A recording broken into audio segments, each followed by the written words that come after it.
बहुत बहुत नमन। छोटे हों बड़े हों, जो अच्छे काम कर रहे हैं उनके लिए सच सच नमन। बात है कि जो अन्याय करे वो पशु है, जो अन्याय सहे कायर है। यदि हम कायर नहीं होंगे तो पशुओं का सामना हम अच्छी तरह से कर सकेंगे। क्योंकि हम भाजपा के मंडल अध्यक्ष रहे हैं, इसलिए हमारे पास कई केस ऐसे आए हैं जिनसे हम जूझे हैं और अच्छी तरह उनको भी बताया कि हम अनपढ़ नहीं हैं। आम आदमी क्या, जो कानून नहीं जानता, असहाय है, कानून जानते हुए भी वो असहाय है, वो है। उनकी प्रार्थना कैसे सुनी जाएगी? जब समाज में कई जैसे व्यक्ति खड़े हो जाएंगे, जब हम कर्तव्य करेंगे तो अधिकार अपने आप मिल जाएगा। ये भी आदमी को सोचना चाहिए कि हम समाज में क्या कर्तव्य कर रहे हैं, तो अपने आप मिलेगा अधिकार। और अब मौलिक अधिकारों की चर्चा है तो ऐसा है कि नरई में एक हत्याकांड हो गया। पुलिस वाले आए, रात को हमारे घर आए, वो लड़की वाले भी आए, पुलिस वाले भी आए। हमने लड़की वाले से कहा अभी नहीं, सुबेरा होते ही। नियम है पुलिस के अनुसार कि शाम के सूर्य उदय होने के पहले और सूर्य अस्त होने के पहले कोई भी गिरफ्तारी नहीं हो सकती। ये उन लोगों को नहीं मालूम था। हमने कहा सवेरे हम करेंगे, जो कुछ भी लिखा पढ़ी करना है और हम सवेरे करेंगे, ये भी लोगों को मालूम होना चाहिए। फिर हम सवेरे गए, साधारण कपड़े पहने ऐसे गए, देखे पुलिस खड़ी हुई है, सब अपने ये कर रहे हैं। हमने कहा क्यों 10 बज रहे हैं, अभी तक गिरफ्तारी नहीं हुई क्या? क्या पैसा खाना चाहते हो क्या? बोले अरे अभी तक वही नहीं हो रहा। हमने कहा जो आखिरी होता है उसका निर्णय वो आपने करा। बोले डॉग वाला। हमने कहा डॉग वाले बुला, हम यहाँ खड़े हैं। हमारे साथ बहुत महिलाएं खड़ी थी।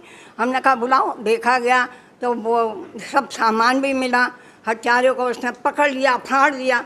तो क्या पुलिस वाला क्या कर रहा था? क्यों खड़े थे तुम? 10-11 बज रहे थे। जब नियम ऐसा है तो क्यों नहीं गिरफ्तार कर रहे?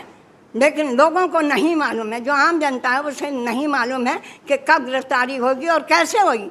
आज वो 4 लोग गिरफ्तार हुए। दूसरी बात, जब न्यू बेरी रोड है, यहाँ पर एक लड़की जो नागपुर की थी उसको सज़ा दी गई, कमरे में बंद कर दिया गया, उसके बिजली के शॉक दिए गए, मतलब मरनासन वो लड़की मिली हमारे पास। उन दिनों हम दिल्ली गए थे क्योंकि हमारा संघ का भी कार्यक्रम था। हमारे जेठ बार बार टेलीफोन कर रहे हैं कि यदि तुम कुछ कर सकते हो तो करो। हमने कहा जब महिलाओं का अकेले जाएंगे तो मार नहीं खाएंगे। महिलाओं का संगठन इकट्ठा करा, आदमियों का, पत्रकारों का संगठन, उनका घर घेरा। वो लोग तो भाग गए, 1-2 लोग भाग गए, लेकिन बाद में पकड़े गए। तो क्या था कि जो वो आदमी था उसका जो हजरतगंज में जो दरोगा जो एसपी था वो उनका दोस्त था। वो FIR ही नहीं लिख रहे थे, पड़ोस वाले जा रहे थे, सब जा रहे थे कि लड़की परेशान है, बाहर से आई है। क्यों? जब हम संगठन लेके खड़े हुए पत्रकारों को लेके हम वहाँ भी गए, उन्होंने कहा नहीं नहीं ऐसा कोई बात नहीं है माता जी, ऐसा। हमने कहा बात है, लिख रहे हो कि नहीं? उन दिनों सुमंत राय वहाँ पर एसपी जो बड़े अधिकारी होते हैं वो थे, वहाँ सप्रू मार्ग पर रहते, उनका बंगला हमने घेरा। हमने कहा ये लिखा पढ़ी क्यों नहीं हो रही इतने दिनों से, क्यों नहीं FIR दर्ज की जा रही? भाई FIR दर्ज का नियम ये है कि साधारण कोई करे तो ऐसे नहीं होता, उसका भी जांच पड़ताल होती है। और दूसरे जो चौक प्रभारी होता है, जो चौक प्रभारी नहीं, जो क्षेत्र प्रभारी होता है, जब तक उसके साइन नहीं होंगे तब तक FIR का कोई मतलब नहीं। हमारे बीच में पुलिस के अधिकारी बैठे हुए, वह सब जानते हैं ऐसा है। यदि हम आम जनता को नहीं बताएंगे तो नहीं होगा। दूसरी बात, हमारे भाजपा की एक शुक्ला थी, सहारा के उन्होंने किराएदार रखा, उन्होंने 2-3 बार नोटिस दिया, शादी है खाली का दो नहीं। उन्होंने पत्रकार बुला के उनके लड़कों की पिटाई कर दी, आपस में ही पिटाई हो गई। अब उन्होंने FIR सहारा जो पत्रकार, उन्होंने FIR दर्ज कर दी। और वहाँ गए हम तो हमने उनसे कहा, जब हमें मालूम पड़ा 3 दिन तक वो जेल में रहे, जब हमें मालूम पड़ा कि ऐसी बात है, हम गए तो कमल के फूल का भी कुछ काम कर गया। ऐसा भी है, हम अपने मन में सोचते हैं कि कई लोग भाजपा के आए के चले गए, नहीं छोड़ा। हमने लिख के दिया कि इस पे किस अधिकारी के साइन हैं, जो वारंट आपने भेजा, जो FIR की वो गई, किसके आज्ञा से, आप कौन सा संख्या नंबर है वारंट का, ये आप हम लिख के दे रहे हैं, आप भी हमें लिख के दीजिए। इधर के गवाह इतने खड़े हैं, उधर के गवाह कौन है? गवाह के आधार पर ही सब होता है, बताइए। तो वो कुछ नहीं दे पाए, 10 मिनट में उन्होंने छोड़ दिया। क्यों भाई? जिस आम जनता का मतलब है जो कानून नहीं जानते, उनके बीच में हमको जाना चाहिए, कुछ बताना चाहिए। अन्यायी आदमी है। एक बैंक वाले, इनकम टैक्स वाली एक लड़की हमारे पास आई, बोले इनकम टैक्स का इस तरह की बात है, आप महिला बताइए। हमने कहा कितने दिनों से वे जेल में हैं? तो 2 साल हो गए, अभी तक नहीं छूटे, 2 साल का था। हमने कहा ये इनकम टैक्स कमिश्नर निर्णय करेंगे कि वो कितने दिन की सज़ा पाए, ये नियम है और इस नियम का उल्लंघन हो रहा है, आप लिख के दीजिए हमको, हम ऊपर पहुँचाएँगे। तो कैसे? दूसरी बात, हमारे हस्बैंड रिटायर हुए, उनको पेंशन नहीं मिल रही थी।